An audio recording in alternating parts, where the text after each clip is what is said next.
going on, guys? It's your boy Matt St. Jack. Whether you're an avid anime fan, a wee tadpole still finding your way, or anywhere in between, I'll be providing my opinions and insights on anime old and new. Think Yelp with help from friends and producers from other shows weighing in. I know you can't wait to hear, and I can't wait to tell, so let's get to it. This is Matt St. Jack with Anime Talk. Let's go.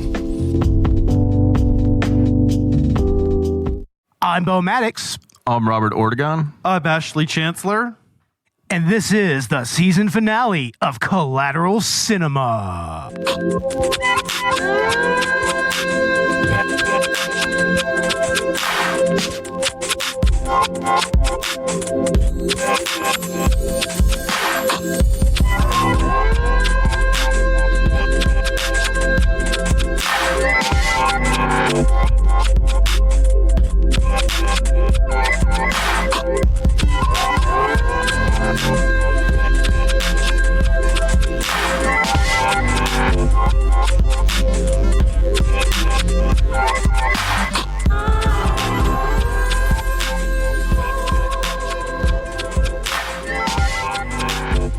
Welcome to the season finale of Collateral Cinema, the only movie podcast that matters, where we focus on good movies, bad movies, and everything else in between in the world of cinema.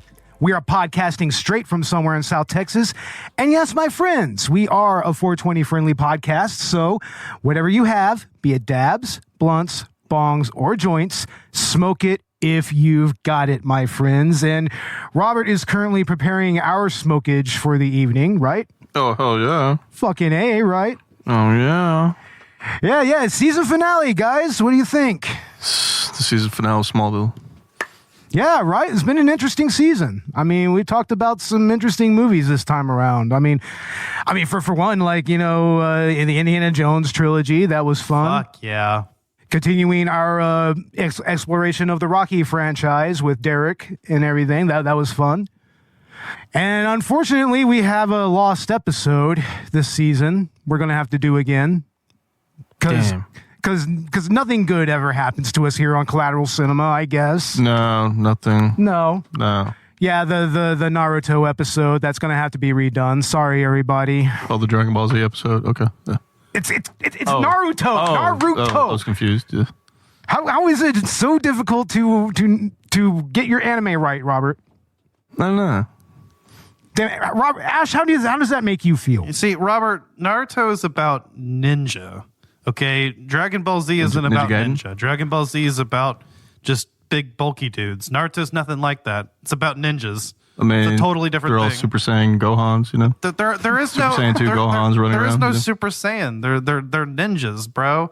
They're throwing shuriken and shit, you know? I mean, yeah. I thought one of them was Saiyan Man the other day, you know? It does get a little... Great Saiyan Man. it does get a little flashier as the series goes on. I'll give you that. But I don't know. It was never like Dragon Ball Z. It wasn't like Naruto was screaming for like 5 episodes, charging up one attack.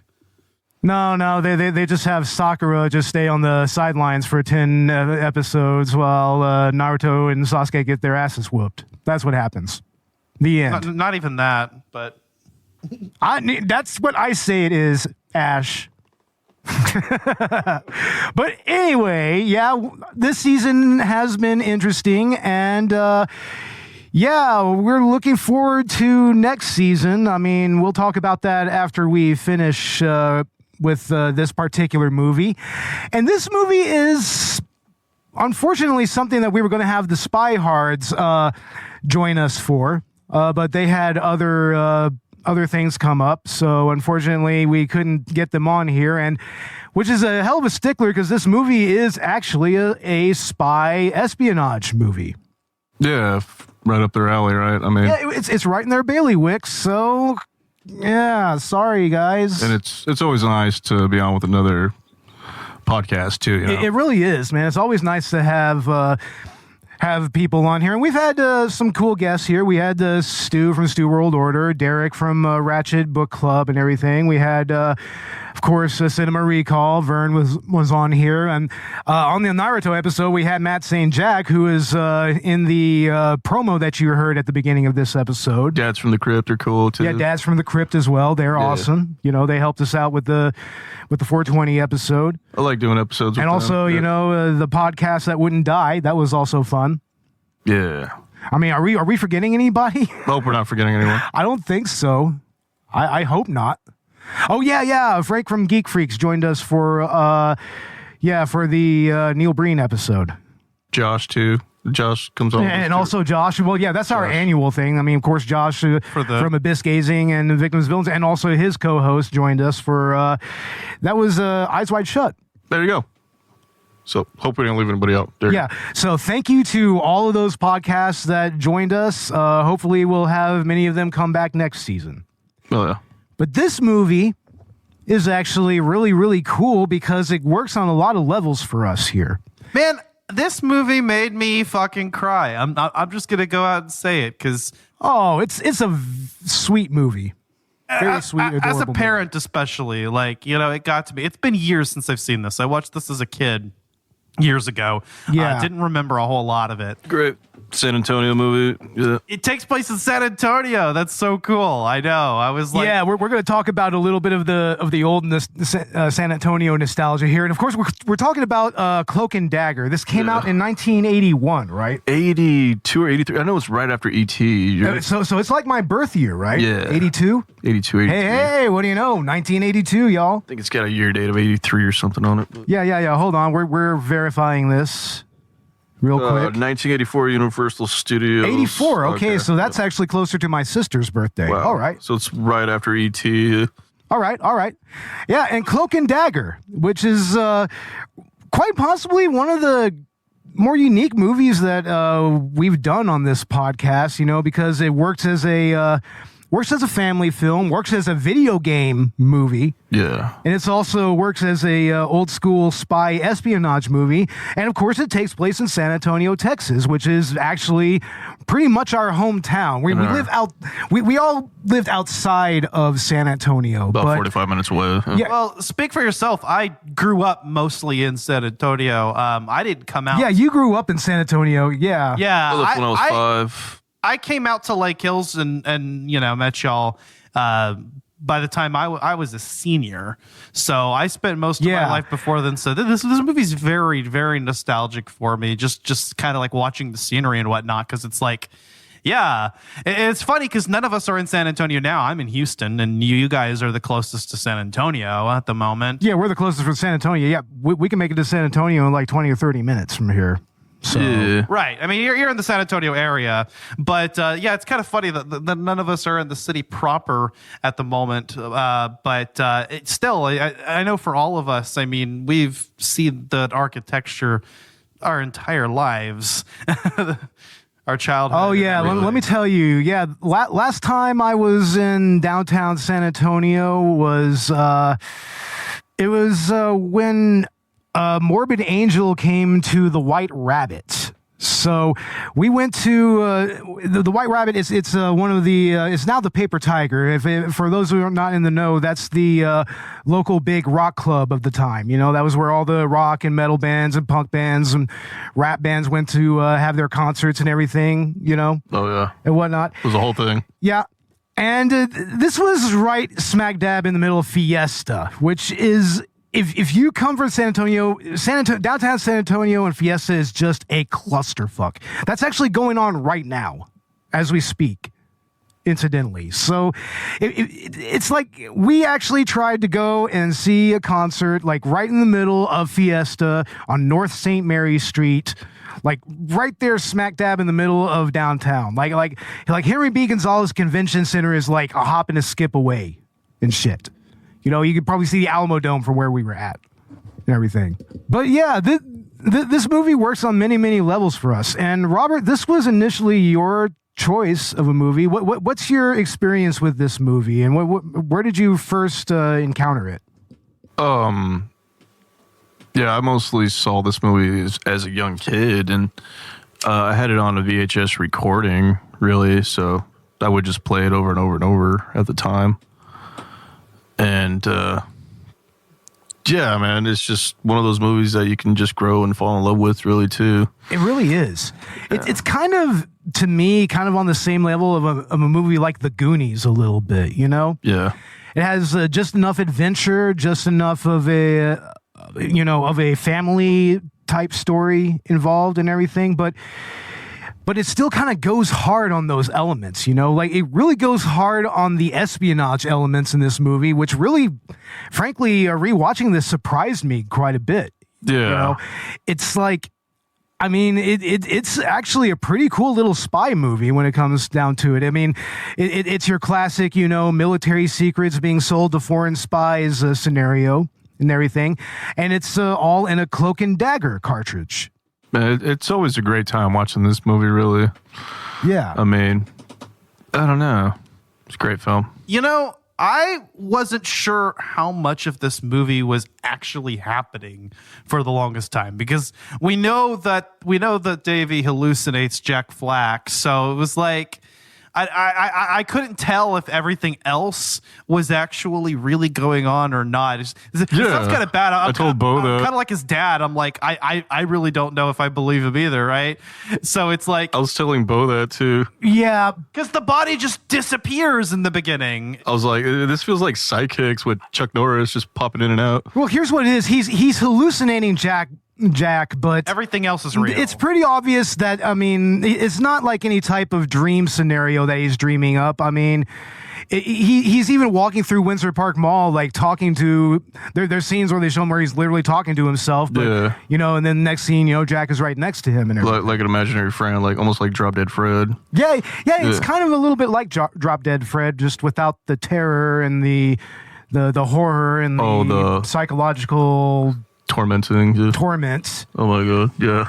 I don't have a healthy relationship with that movie. Drop Dead Fred. No, I don't. Yeah, that movie is psychotic to me. It's a mental illness. That movie. Oh, it's a horror movie it's a psychological horror movie. That's what that movie is. Yeah.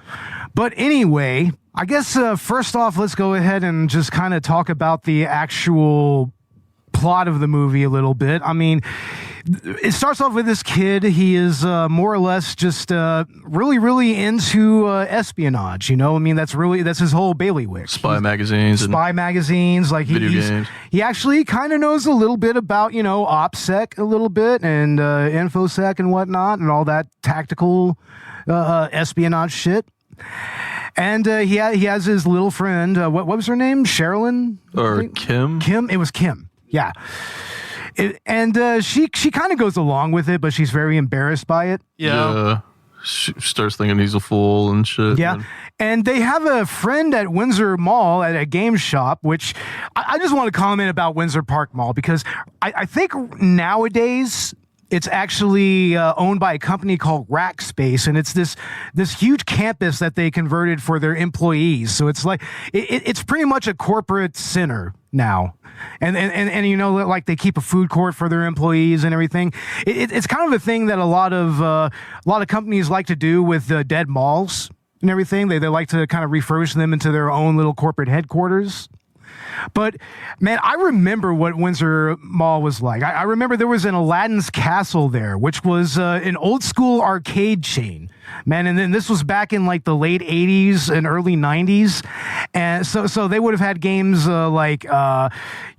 would have been seeing Street Fighter 2 coming out around that time. We were maybe, like, a couple of years away from Mortal Kombat, and everything. Oh, yeah. And I remember that there was a movie theater there. I don't know if I ever saw any movies there, though. Did any of y'all ever go to Windsor Park Mall? I never went. Ash, how about you? I can't recall ever going. It's kind of closer to the south side of San Antonio, I believe. I just went to Ingram and like north side. Yeah. You have North Star Mall. You have Ingram Mall. There was a River City Mall. Let's see, what else is the other mall? I went to one of the malls by La Cantera. I don't know. There's La Cantera. Yeah, and there's also the mall downtown near the Riverwalk, I believe. So is that not River Center? So, Oh, that is River Center. Oh, I'm sorry. Yeah, that is River Center. I think that's where the San Antonio IMAX is, actually. Yes. The IMAX theater. Yep. Been there. That's where it is. Yeah. I was actually just downtown a couple weeks ago. The Wax Museum. Dude. Traveling between here and there in Houston. So yeah, I'm very, very familiar with downtown. I'm there at least once a month. Yeah, and it's so crazy to see all these landmarks in this movie, which we'll get to here in a little bit. But yeah, they have their gaming friend who owns the gaming store in Windsor Mall, and he sends them on a little errand to a corporate office to pick up a game or something. I don't know what. It's like some Twinkies with a message on it. Oh yeah, no, he wanted some Twinkies. That's what he really wanted. Secret message. Morris, he wanted them Twinkies, dude. I mean, the man wants his Twinkies, right? The man wants his Twinkies and everything, So he sends little kids to go get him his Twinkies. I mean, might as well, right? They're eager for. Yeah. It's like send the little shits to do something useful, right? Exactly. Yeah, those people, they're probably getting on his nerve. He just sent them on a mission. It's like, no, here's your mission: get me some Twinkies and go pick this up at this office building. Make yourself useful. Right, get out of my hair so I can do all this decoding. Now, what is the office building like? I mean, that is still standing in downtown San Antonio. I don't remember what the name of that building is. It said like Light or the Express, one of the Light buildings, or What was that? Was that the building that the San Antonio Light operated out of? maybe. Yeah, for those, and once again, for those not in the know, the San Antonio Light was one of the newspapers that was active. It was active. Ooh, No, it goes back from the 60s into the 80s, maybe. yeah, Yeah, that's all I know. Yeah. yeah, but it was a paper that folded in like the early to mid 90s, and now the San Antonio Express is the main newspaper in San Antonio. Right. But yeah, but you may be right. That may have been where the Light was operating out of at the time. Saying right. Yeah, but that's where this kid actually witnesses a murder, and then gets involved in this whole spy plot with these military secrets, which incidentally is a stealth bomber, which is kind of interesting, And there's this. It's in this cartridge, and these dudes stole it, and they're trying to sell it to a foreign spy. So yeah, he gets involved in all of that, and shenanigans happen. Needless to say. Which is a brilliant story, dude. And yeah, it's a really, really tight espionage story, to tell the truth. it's like, I was saying, it's like war games. It's like, how like Matthew Broderick finds himself in the game. Almost. Yeah, it's very much like that. Right. The kid just finds himself playing the game for real now, right? Exactly. Damn yeah. it. And I really, really like how, like I said, the character, Davey, I mean, he actually really has a little bit of a grasp of how spies work, even though it's very much, something that he picked up from, Cloak and Dagger and that type of media, So in a way, this movie does kind of work as a love letter to the spy genre a little bit, right? Oh, yeah. Like, Yeah, would be the definitely. second one for me. Yeah.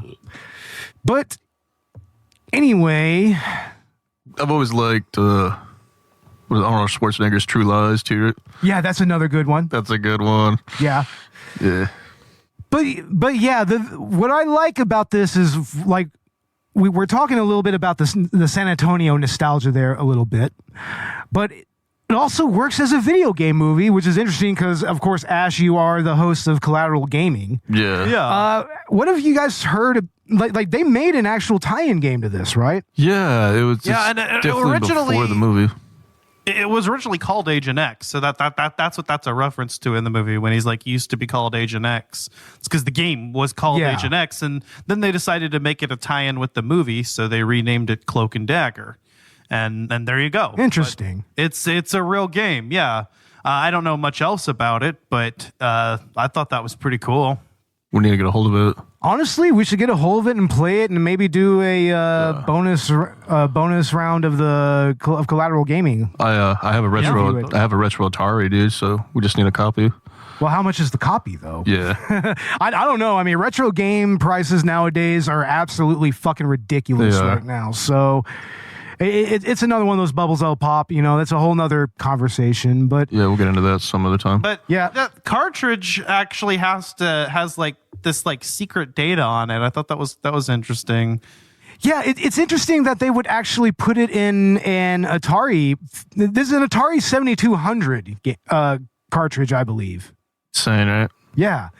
Which actually we do see in Morris's back office. Yeah, that thing's classic. Morris actually has an Atari 7200, and if you know your AVGN, James Rolfe did one of his classic episodes on the 7200, and it's just this big blocky hunk of plastic, and it's just like, did you really need all of this just to run these games, especially when the Atari 2600 was just this tiny little console?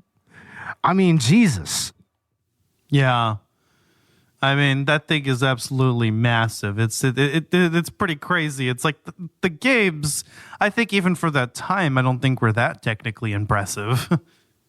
No, they weren't. And the controllers, while they were kind of revolutionary, like they were the first to have like a pause button on them and everything, and it still had that weird numeric number pad that a lot of those controllers had at that time.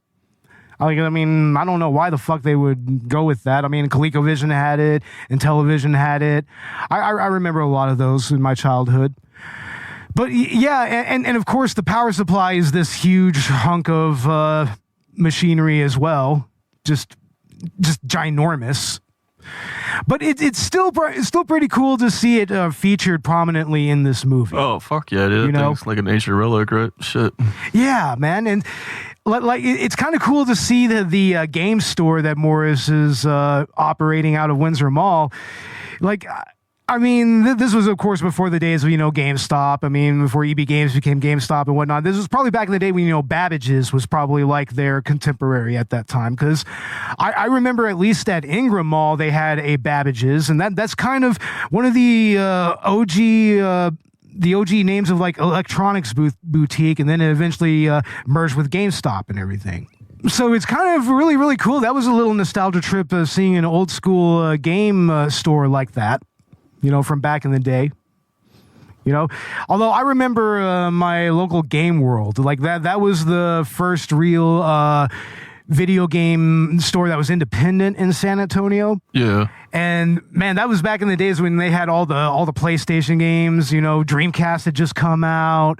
They still had Sega Saturn, like you can go still play Sega Saturn games in there and everything. It was really cool to see that in this movie. Yeah, I mean, we do feel that way too when we go to Game Over Games, right? Oh yeah, Game Over is very much kind of similar. We'll give a little plug to Game Over here. Game Over Games in San Antonio. Oh yeah. I think they might have a store in Austin as well. Yeah. Yeah. It's like that's a cool little gaming store. Okay, yeah, it's pretty cool that it's like right there from our house too. Luke. I know, right? Like, hell yeah. But anyway, another little interesting thing with this movie that I have a little connection with is that the dad in this movie is a master sergeant in the Air Force, which if you know anything about San Antonio, that's Lackland Air Force Base. That's where I was born, people. I was fucking born there. And my dad was stationed there for pretty much the remainder of his career as the band. He was the band director at Lackland Air Force Base at the time. And that's where his father, Davy's father, would be stationed. So it's kind of a trip that, this movie might actually have a scene at Lackland Air Force Base. Because it kind of looks like they were at the base there. Your dad's stationed there at the same time. Yeah, he was stationed there. Yeah. We have Dabney Coleman as both Jack Flack and the dad. I thought it was and that's really cool. I thought it was interesting that it was that his hero is like this idealized version of his father. Yeah, well, there's a real reason for that, and that's something that I kind of pointed out to Robert when we were watching this, is that one of the underlying themes of this movie is grief and acceptance. because the whole thing with Davy and his dad is that they lost the mother. His mother is dead. His dad lost his wife. Right. And they're dealing with that. They're still dealing with the aftermath of that. And obviously, Jack is a manifestation of Davy's coping mechanism. That's the way that he's coping with his grief right now. And that kind of gives it an extra layer, given that, he's kind of, visioning his father as Jack. As his hero. Yeah. Because his mother's dead, and exactly. He doesn't want to accept the fact that his mother is dead either. But I mean, he still has some friction with his dad, of course, which is understandable in a situation like that. I mean, there's that scene in Davy's room where he straight up says, "I hate you." It's like, of course, I mean, he turns around and is like, "Come on, you don't mean that, son." And it's like, yeah, that kind of pierces a little bit, man. It's like, damn. But just in that scene, we get like their entire dynamic. It's actually kind of nice. They fight for a little bit. Father doesn't understand the son, doesn't believe him. He says, "I hate you. You don't mean that." And then, he ends up, Davy ends up asking him if he can sleep in the bed with him by the end of the night still, So it's all very tender. It's all very, what's the word? It really hits you in the heart, like that's kind of where I started tearing up too. I was like, man, like the Bob's gone, and he mentions it to the cop, he's like, ever since his mom died, he's been like this, and it's a real struggle. Yeah. And you feel that struggle in Dabney's and the kids' performances and everything. You know what? At least he hallucinates an idealized version of his dad and not Chuck Norris, right? Yeah, right. Yeah, right. Chuck Norris. I was saying, like, well, when his dad turns into Jack Flack, that when I was a kid, I really didn't notice that. You know what I mean? I think it was probably the hair dye. They're both like two different colored hairs, right? Well, maybe it's also just, Dabney Coleman's actual performance there. You know? Like two different characters. Yeah, no, he really pulled off the dual character role like perfectly. It looked good, yeah. Oh, yeah. Like it really does. Yeah, when I was a kid, I didn't really catch that, until I see it now, Definitely. Yeah.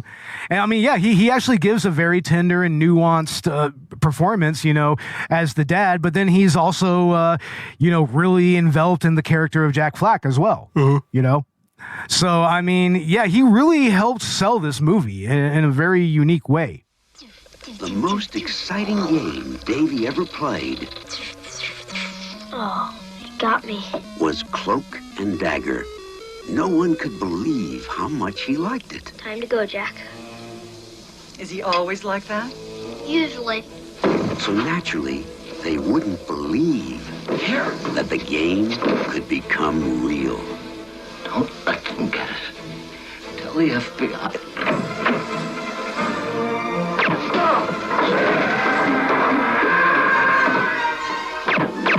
That the spies could be real.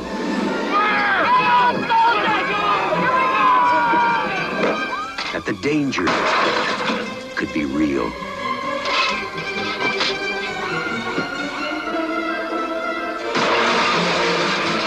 This is starting to get good. What? Just like Cloak and Dagger. And the only person who can help him is Jack Flack, super spy, a figment of his imagination. Trying to kill us. You can't kill me. You can't see me. Top secret documents are at stake. The time is running out. It's now or never. Come on. The enemy is getting close.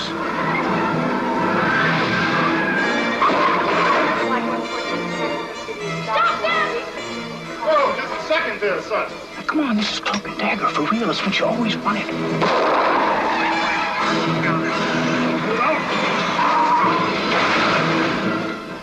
Please stop. I don't want to shoot you. But I want to shoot you. The star of E.T., Henry Thomas, and Dabney Coleman as Jack Flack in Cloak and Dagger. He he also doesn't he kind of imply that he was his father's plaything at some point too, or the embodiment of that?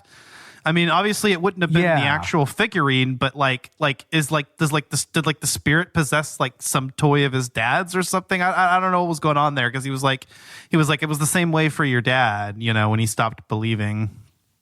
Yeah, I think it kind of, once again, it goes into a little bit of a drop dead Fred kind of thing. Yeah, where he might be like an entity that kind of, because his specific role is to be a childhood friend and to take the form of whatever the kid imagines. Supposed to help the boy grow up. Yeah, in this case, helping him cope with something really, really heavy. Growing up. Yeah. And then, remember, like in Drop Dead Fred, as soon as she grew up, he disappeared, right? Like, yeah. Like, that same fucking ending almost, right? Like, it practically is almost. Yeah, it's like, dude, that is weird. Except, once again, that's an absolutely horrifying movie. Oh my God, that movie is fucking terrifying. Jesus Christ. I always thought Gordon Ramsay could be Drop Dead Fred. Gordon Ramsay? Yeah, just dye his hair red. It'd be awesome. Oh my God. I'm like, that's Drop Dead Fred right there. I don't know if he could be that wacky. I mean, he's funny. I don't see Gordon Ramsay as being a wacky guy. You could probably play it. I see him as being an asshole. Yeah, he's a big asshole, but it'd probably work, though, too. Of course he is. He's an executive chef. All executive chefs are assholes. It's worth about... sorry, y'all. Worth about $300 Y'all million. are assholes. I've worked with y'all before. No, they're like drill sergeants. I see what he does. Oh, yeah. It's like a military thing. I tried to get into that level of the food service industry. Nah. They just fuck with your head over and over. So. Yeah, it ain't worth it, y'all. No, it isn't. That ain't it. Like, I'm not playing your game. You're not gonna fuck with my head. I'm sorry, dude. Yeah, like, and that's what it is working in a kitchen. It's a fucking head game. Yeah. It's all head games. But anyway, enough about my previous employment. Enough about Gordon Ramsay being Drop Dead Fred. I know, right? But the three main villains, there's actually like 5 main villains in this movie, right? There's the 3 henchmen that actually stole the cartridge and are trying to sell it, and then there's the 2 elderly folk who turn out to be the foreign agents, spies. Yeah, the actual spies that they're trying to sell this information to.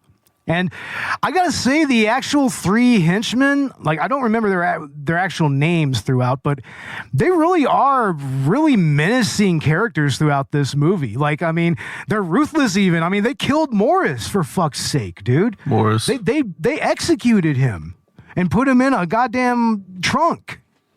It's like, I mean, that's fucking ruthless, man. I mean, this whole thing starts with Davey witnessing a murder. Like, how'd they get his body out of that mall? That's funny. I know, right? How did they do that? How the hell do you? I mean, I guess if they're in the espionage game, they probably have some experience at that. Probably a back door. I don't know. I mean, once you've been doing skullduggery like that for a long time, I mean, you kind of know what to do. I would imagine, anyways. But I mean, yeah, these guys are really kind of scary. Like that scene on the Riverwalk, which, once again, another good landmark that is shown in this movie is our beloved Riverwalk. You know, that's where we have our Christmas parade. That's where tourists go to dine. That's pretty much where a good majority of the really good bars and restaurants are.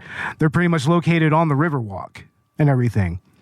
And in that scene, I mean, that's so tense, you know. You're just like, Davey's just trying to get away from these ruthless motherfuckers. And then he gets in that riverboat, and for a second there, it looks like they're not going to make it onto the boat. But then, lo and behold, someone was like, "Oh no, my wallet!" And then a couple of seats open up, and then it turns into this game of cat and mouse between Davey and the henchmen, you know, and this is where we actually meet the elderly couple who end up being the foreign spies and everything, and It's a good little red herring there, in that you think that they're going to be, you know, like probably going to actually help him out and everything, but no, it turns out, no, they're the main antagonists here. Yeah, actually. I mean, seriously.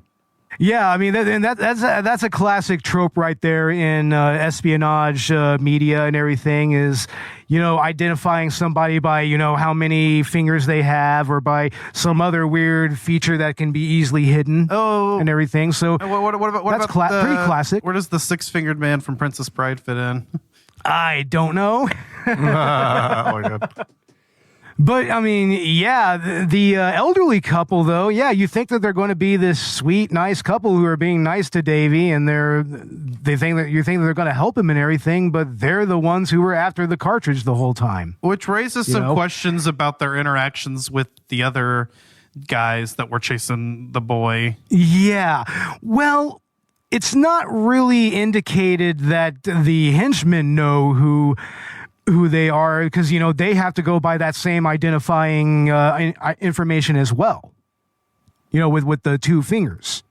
Yeah. So they don't know who their client is. So it's interesting when the elderly couple spots Davy moving around on the boat, and one of the henchmen's following him. It's at that moment they realize actually what's going on. Yeah.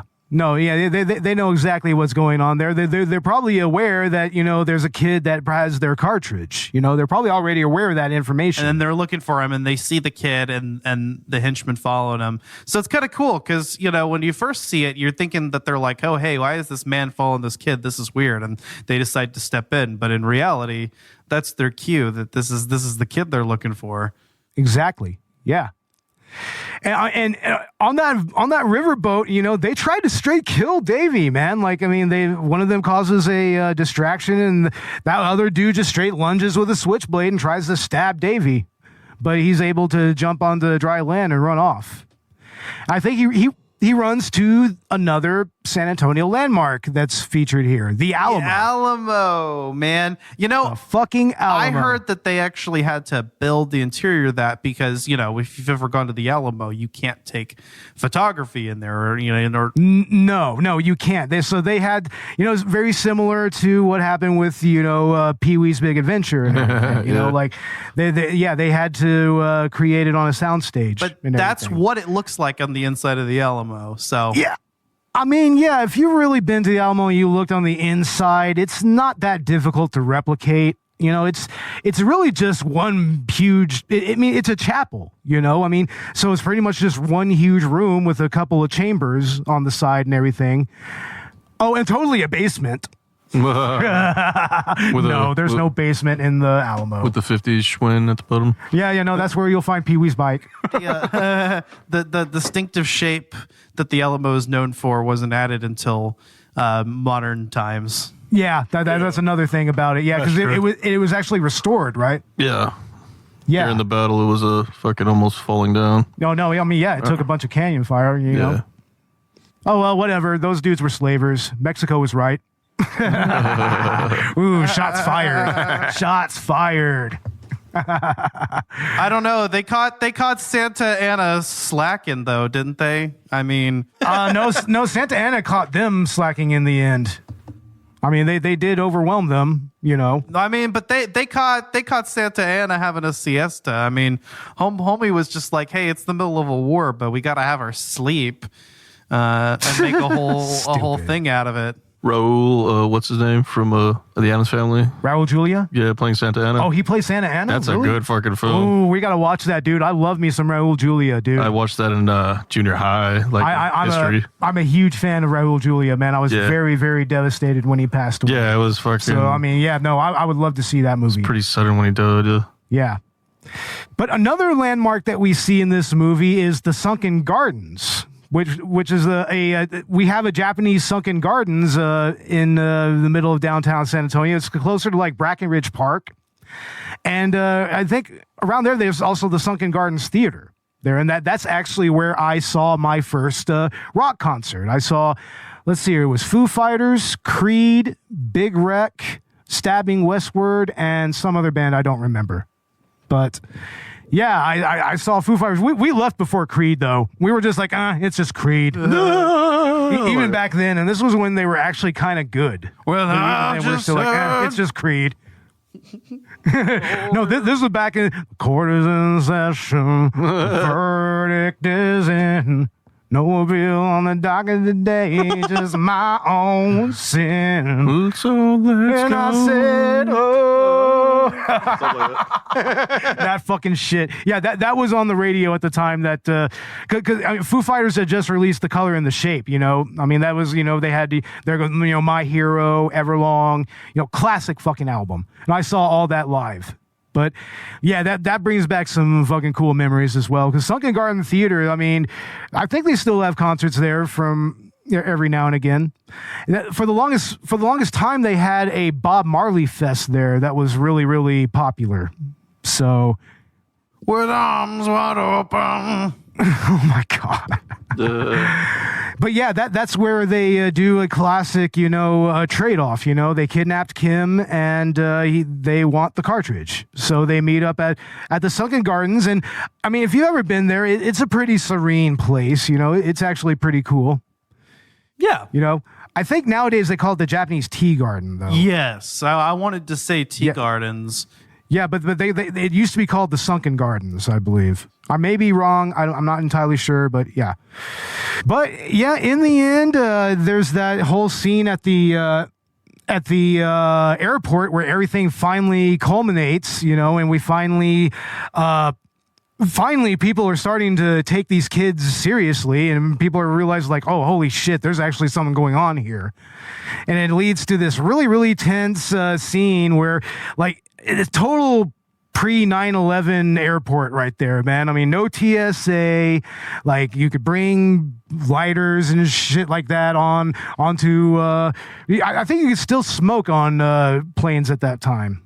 So yeah, I mean, that was kind of a trip to see, and that would have been, of course, San Antonio International Airport, which is a complete clusterfuck nowadays, if you know anything about it in modern times.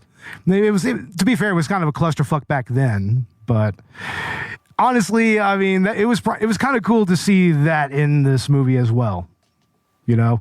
All the little landmarks. It's always cool whenever we see something set in your hometown. And this is one of those few movies that's actually almost exclusively set in San Antonio. And everything in the plot makes sense that it would happen here because, once again, there's a fucking military base. I mean, to be fair, the Air Force Base, Lackland, well, at that time, the Brooks Air Force Base would have been open. Or that was Randall. I don't remember. Randolph. I think it was Randolph. Randolph. Yeah, Randolph is probably where they probably would have had secrets like that. Shawn Michaels High School. Yeah, exactly. Because Lackland is actually a training base. That's where all the Air Force recruits are sent to train for service and everything. So it would have been probably Randolph, and of course Fort Sam Houston is here as well. San Antonio has a very, very deep history with the military. Yes. And everything. Oh yeah, people pass through here all the time. Oh yeah, seriously, man. Yeah, that's pretty much how my dad was stationed here, and then that's how he started his family with us and everything. Nice. Yeah, but I don't know. I guess maybe we can go ahead and start getting into some final thoughts here, maybe a little bit. Yeah, I suppose so. Suppose so. Robert, since this was your movie, we'll start it off with you. What are your final thoughts on Cloak and Dagger? Yeah, it's a fantastic movie, and I'm actually glad we got to close the season out with it, Yeah, seriously. And, oh, man, it reminds me so much of War Games with Matthew Broderick, too, Yeah, it kind of has that, kid stumbles onto a high-stakes espionage game and gets caught up in some serious shit and everything. Yeah. It has that same kind of story trajectory. It's like it just comes to life, finds himself playing the game, and I don't know. The movie doesn't get annoying. I mean, I can watch it a few times without it getting annoying and just thinking it's a true classic, Yeah, it doesn't get too caught up in itself. It's just about telling a good, straightforward spy story. It's just involving a couple of kids. Yeah. And everything. Hell yeah. Yeah. Video games, kids, pretty much children at heart. I don't know. It makes you feel like a kid again watching the movie, Which is interesting because, I mean, if you really watch the kids in these movies, they're total latchkey kids, man. Yeah. Like that was part of that era of parenting, I guess a lot of the boomers did that sort of. They were really latchkey with their kids. I mean, these kids have fucking bus passes with Via. And everything. Yeah, they let their kids go. Yeah, these kids are like gallivanting all over downtown San Antonio like it's nothing. I go to downtown San Antonio, I get lost, man. Yeah, I get fucking lost downtown. Me too. It's also just not safe there now. Like it's like, you know what I mean? Like I wouldn't want to be wandering around not knowing exactly where to go, or Yeah, I think he was even rough back in the 80s a little bit in downtown. Yeah. And that was when downtown was really developing and everything. Kid snatching or snatch your kids up, right? Yeah, exactly. Hide your kids, hide your wife. To be fair, that does happen in the movie. It does, yeah. But, I mean, yeah, that's kind of emblematic of the time that it came out in, that, you could have these kids taking Via buses to downtown and then all the way to Windsor fucking Park Mall on the south side and shit. It's like, goddamn. Ash, what are your final thoughts? Oh man, it was a lot of fun. Like you mentioned, it works on so many levels as a video game movie, as an 80s movie, as a spy movie. It's a lot of fun. And again, like I said, it really hits you in the heartstrings. Right there at the end, man. Like I wanted to fucking cry. As his dad comes around and he rescues him, and he's like, Jack Flack always escapes, and he's like, I don't need him anymore. I got you, Dad. And it's like, oh, but like just the look on his father's face as he rescues his son. It's like just that moment. Yeah, I love that moment as well. But also the moment where Jack Flack kind of has a death scene and everything. Like, I mean, that's kind of emblematic of what Davey is going through right there. He's finally kind of realizing that he can do this. But also that his dad is there to help him as well. That his dad is really there for him and everything. So.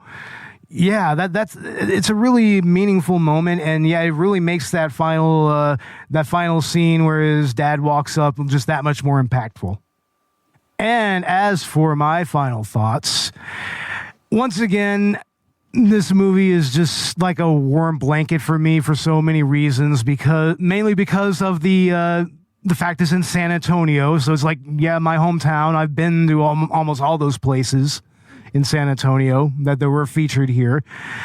I mean, it's a cute family movie. I mean, it's really about, how families actually cope with grief and everything. How families, especially when it's just, a parent and their surviving parent and their kid and everything, I mean, it's a rough situation, and at the end of the day, his dad's just trying to do the best he can and everything. That's true. He really is.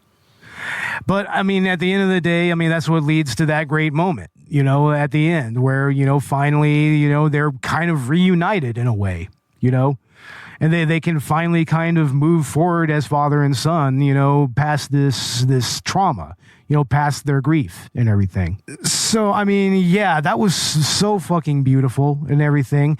And it's a great fucking spy movie. Like even that first intro scene where we see Jack Flack fucking, take on that oil sheik and everything. Oh, yeah, in the beginning. At the beginning. When the movie starts. Yeah. That was really cool. And I liked how they incorporated the die in there, the dice roll. Dungeons and Dragons dice. Yeah, totally doing a tabletop games reference right there. Yeah. That's fucking cool. I thought it was cool, that transition from that to the cardboard game. That was really cool. With the figurine, I was like, okay, it's just a game. Yeah, and then it turns into a really taut and involving spy movie, almost a thriller practically. I mean, we even have murder in this fucking movie, and we even Davey fucking gets one over on the henchmen, and at the very end of the day, he has to shoot one of them, So I mean, it's a great movie. And I love the performances on this. Dabney Coleman is amazing as both the dad and Jack. And I love all the references to old tech. I mean, shit that was around when I was a kid and everything. So, yeah, this is really a fucking cool movie. Probably one of the coolest movies we've done on this podcast, as far as I'm concerned, because there's so much that personally involved there. And everything. So yeah, this movie is kind of underrated. People should really watch it a little more often. I mean, I think it's a movie that should be put on Tubi for free. Mm-hmm. People would love it on Tubi. Right now, you can pretty much stream it on like Apple TV. You got to pay for it or whatever on YouTube and everything to rent it and whatnot. But yeah, this is a movie that would really kill on something like Pluto TV or Tubi. Yeah, just give it away for free so kids can watch it too, Which, by the way, I heard on Tubi they have Near Dark on there. Oh, hell yeah. It's like, fuck yeah, man. But anyway, that is going to do it for our season finale. It's been a hell of a season, y'all. I've had a lot of fun here. I'm looking forward to next season. Like, Ash, I know you and I have our choices pretty much already locked in, practically. Yeah. I have it written down, and I don't know. I might revisit it and see if there's anything I want to switch in there. But me too. Change around, yeah. Yeah. Exactly. Just see y'all's list again and then come up with mine. Yeah. Yeah, just don't take 6 months for it, Robert. Oh, it's all right. It'll take 7.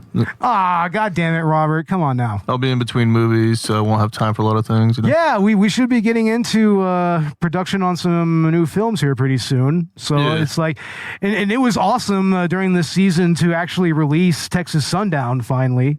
To finally get that together and put that out on YouTube. It was cool. I mean, working on that and then putting it together, I'm just glad we didn't take as long as we did, or any longer than we had to, Yeah, exactly. Jesus Christ, but you can find that on our YouTube channel, as well as our Collateral Let's Play, Beat 'em Up Fridays edition. You can find that on the Collateral Cinema YouTube. And pretty soon we should be doing a Phoenix Wright playthrough here, right, Robert? Oh yeah, Yu-Gi-Oh, yeah. God damn it, Robert! That is so infuriating. Why do you mix up all the anime? God damn it. Naruto and Dragon Ball Z I kind of get, because Naruto was inspired by DBZ, whatever. But Ace Attorney is its own thing. I mean, when I think of it, I don't even really think about anime so much. To me, I just think of lawyers and shit, Yes, it's not so much an anime. I think Sailor Moon and Yu-Gi-Oh. I don't know. I do love Sailor Moon. Everyone knows what I'm saying. I think Better Call Saul, or I think it's the hair. It's has a lot to do with the hair and the clothes, and almost looks like Prince, like in a pirate costume. Oh, you don't even know, dude. You don't even fucking know. There are definitely cravats worn. There you go. Shit, so Austin Powers cravats. Yeah, exactly. That's many cravats, right, Ash? That's right, cravats. That's hilarious. Yeah. But Ash, what's going on with Collateral Gaming? Well, we just got out part 2 of our anniversary special on Fable 2. This past month, April, we were supposed to get out both of our bad games. So I think we'll try to pop those out real quick as soon as possible. Sorry, guys. I had a girl over for 2 weeks, so you know how it goes. Oh my god. You know how it goes. Yeah. We just heard about it for 2 hours. when you're having a lot of sex and Oh my god. You're such a girl, Ash. God damn. What? God damn it, Ash. No. It's cute. You're gay for girls. It's good. I'm gay for girls. It's fine. Me too. I'm gay for vagina too. Yep. Exactly.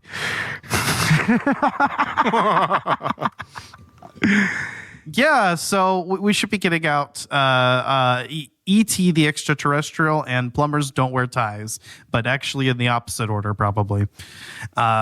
I'm looking forward to that. Yes. And then our scheduled content this month, if we get to it here, should be on the Great Ace Attorney Chronicles. I'm super, super stoked for that because I've been playing through these games recently again. And yeah, man, this is just peak Ace Attorney content right there. Yeah, I need to play through a little more of it, man. Yeah, you need. I'm still on the third case. I need to, of the first game. I need to play through. I don't know what's holding you up, man. I was glued to these things, like these. Yeah, I don't. Maybe I don't know. I'll get to it. Yeah. But yeah, there's that. At some point, we should also get out our ever postponed episode on 007 Nightfire, and then we'll be wrapping up the season with Dune. So hopefully we can get that all out by June, July, if everything goes to plan. And yeah, we'll be wrapping up the season with Collateral Gaming. Awesome. Well, hell yeah. Well, I think the only other thing going on with Collateral Cinema is we're going to finally do our anniversary special, our Mike-versary featuring Happiness of the Katakuri. So we'll probably do that here pretty soon. And also in the postseason will be the return of Collateral Cinema Director's Cut. I have a few ideas for some episodes for that, so look for that. We might be doing some more Adult Swim content. I'm thinking of doing like season reviews of Adult Swim shows there. So yeah, look for that. And you can find Collateral Cinema and Collateral Gaming on Instagram, Facebook, Twitter, Blue Sky, Threads, Reddit, and TikTok. And also find us on Patreon, where you can get our commentaries for $1 and $5, and you can become patrons there. And if you just want to give us some money, hit us up on Buy Me a Coffee and just throw us $1 to $5 there. And we will have our TeePublic store up very, very soon. TeePublic hit us up. They wanted us to get a store going, and so we got it, and we're going to be sending our designs in to them here pretty soon. So look for that very soon. And we do have Spreadshirt, but Spreadshirt's not that great. And yeah, also find us on Good Pods, where you can follow us there, and you can like us and rate us and help us rise up the podcast ranks there. And find us wherever you get your podcasts: Spotify, Apple Podcasts, yada yada yada. And also hit us up on YouTube, like and subscribe, and hit that notification bell there. And anything else to add, guys? Nope. Ash? No, I think that's it. Well, all right. Then this season is officially a wrap. I'm Bo Maddox. I'm Robert Ortegon. And I'm Ashley Chancellor. And this was Collateral Cinema Season 7. See you in October, y'all. Jack Flack always escapes. Absolutely.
Collateral Cinema is a Collateral Media podcast.